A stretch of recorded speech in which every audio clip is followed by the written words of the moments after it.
What's up, guys? Welcome back to the channel. Here we are with another reaction. In this we have how this Indian submarine base checkmates China.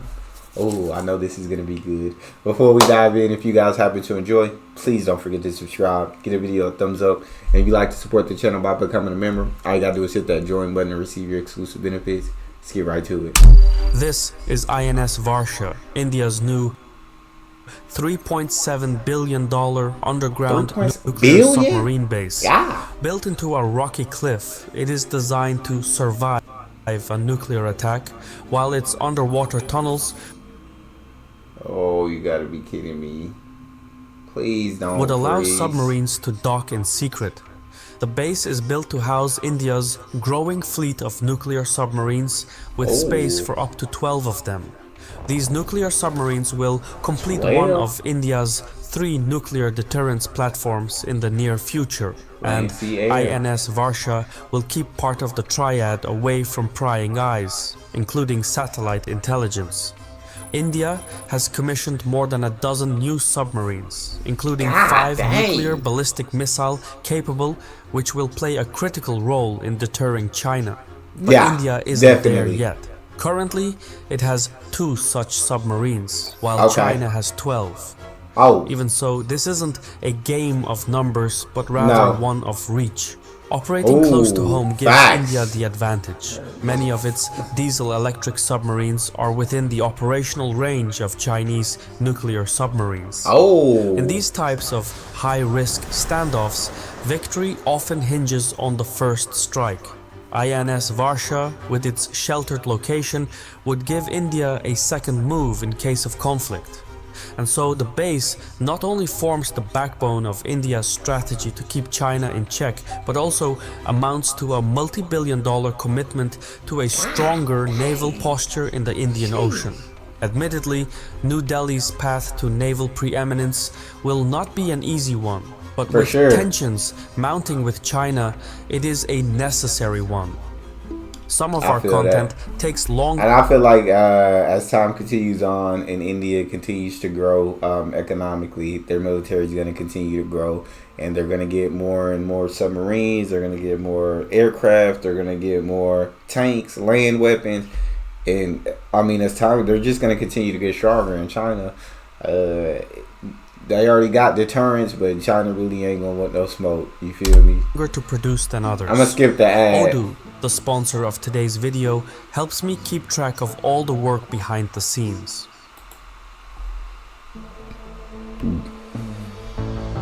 The Bay of Bengal is the world's largest coastal body of water, but with the rapid rise of China and India, it is also becoming the most strategic. Many of the world's busiest maritime highways pass through it, and the bay itself is home to immense natural resources. About 7% of the global catch is found here. That's enough protein for nearly 400 million people annually. Meanwhile, below the seabed sit significant reserves of both natural gas and crude oil.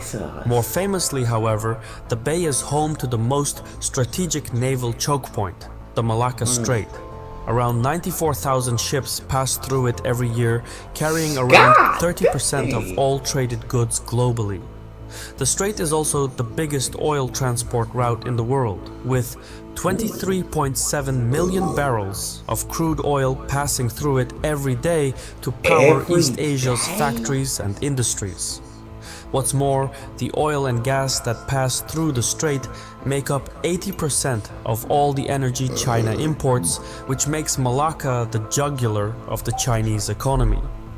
This vulnerability is not lost on Beijing. In fact, as a backup plan, it is working to set up other supply routes. 3 corridors in particular stand out. Stretching from Yunnan province is the China-Myanmar Economic Corridor. It consists of pipelines, railways and roads, and connects China's regional hub, Kunming, to the $7.3 billion Kyaukphyu deep seaport in Myanmar. On the other end of South Asia is the China-Pakistan Economic Corridor, a 3,000-kilometer network of infrastructure projects that connect the Xinjiang region with the ports in Karachi and Gwadar by the Arabian Sea. Also anchoring in Xinjiang is the Middle Corridor. This one goes from the commercial hubs in Urumqi and Kashgar to Central Asia, across the Caspian Sea, and then into Turkey to link with the European Union. These three corridors, as ambitious as they are, still do not come close to the capacity of the Malacca Strait. And so, China has spent the last 2 decades modernizing its navy. Today, Beijing possesses a fleet that is both larger and arguably more modern than the United States. Really? In 2023, the US Department of Defense reported that China had over 370 battle force ships. That's about 78 more than the United States. On the flip side, 96 of China's warships are coastal defense ships such as frigates or corvettes. So America might have fewer ships, but they're bigger and can carry more firepower. That make more sense. However, I mean, this is set to change. That makes sense to me, dog. With as much money as America pours into our military budget, it should have the best of the best when it comes to weapons. In pursuit of greater strategic depth, China is shifting production to larger surface vessels such as Type 055 destroyer, Type 092 nuclear submarine, and a trio of aircraft carriers, the hallmarks of any blue water navy. A trio of aircraft carriers is heavier crazy. Ships will bring greater power. I'm here talking about it. As time goes, India is going to continue to get stronger, but I guess I left out the thought where China's also going to continue to get stronger, and they're also going to continue to get more weaponry and more ships and more aircraft and more land vehicles. For projection, offsetting China's vulnerability in the Malacca Strait. But there is a problem. Blue water navies require broader logistical support. And so, in the past decade, Beijing has been forging new diplomatic ties and setting up basing rights for its navy beyond the East and South China Seas. Up to this point, Beijing has spent nearly $30 billion in aid across 46 countries. And that soft power policy is working. In 2017, China opened its first overseas base in Djibouti, and now similar agreements are in the works with Cambodia, Pakistan, Tanzania, and others. Most striking, however, is the buildup of Chinese forces in the Bay of Bengal. The Kiaopiu deep seaport in Myanmar and the BNS Pekua naval base in Bangladesh are both built to be operated by the host countries. But in recent years, the PLA Navy has used them the most, which plays into a strategy called continual presence. You see, by establishing logistical hubs throughout the region and operating these year-round, China's activity in the Indian Ocean becomes normalized in the eyes of the locals, which boosts its credibility. Continual presence also closes the distance between Beijing and its potential security partners while increasing the confidence of local allies. Ergo, in establishing itself beyond the Pacific, China sets itself up as a global power and forces regional actors to reconsider their moves. China got big plans. Whereas China's maneuvers are welcomed by nations such as the Maldives, Pakistan, and Bangladesh, India scorns them. Yeah, China definitely got big plans. They got strategic bases everywhere. That continuous presence is a great strategy. I mean, but we've been knowing China was on this type of time. Like, China trying to become the #1 superpower in the world, point blank period. We know that. We know they want that top spot, and they putting the pieces into place to get that. But I think that India has a counter, and now we're about to learn about that. To 7,500 kilometers of coastline and over 1,000 island territories, India holds massive maritime potential. However, security threats from its neighbors have stopped New Delhi from tapping into its sea power. Despite being heavily reliant on shipping for up to 97% of its external trade, India has what is called a continental obsession. Land and air capabilities have repeatedly been prioritized at the expense of the Navy, which is allocated less than 15% of the military budget each year.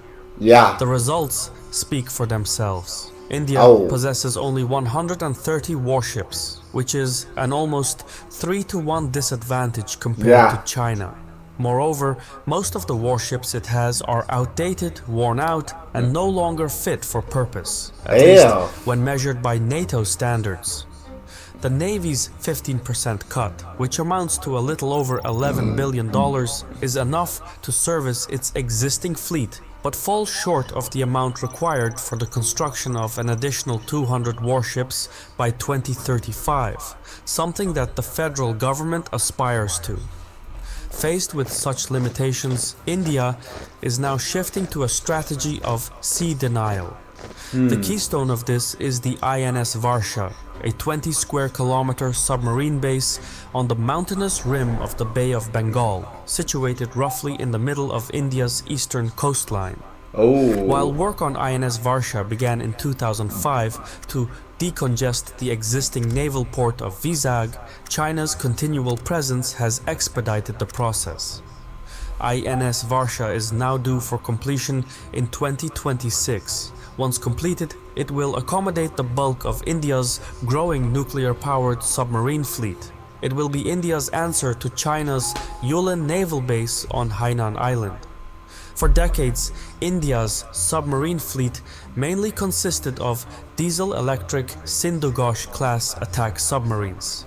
However, with the launch of the INS Arihant in 2016, New Delhi achieved a breakthrough in naval modernization. At just over 100 meters in length and costing $470 million per unit, the Arihant class is India's first indigenously developed nuclear ballistic missile submarine. How much is because usually India is able to make things at a cheaper price than most other countries.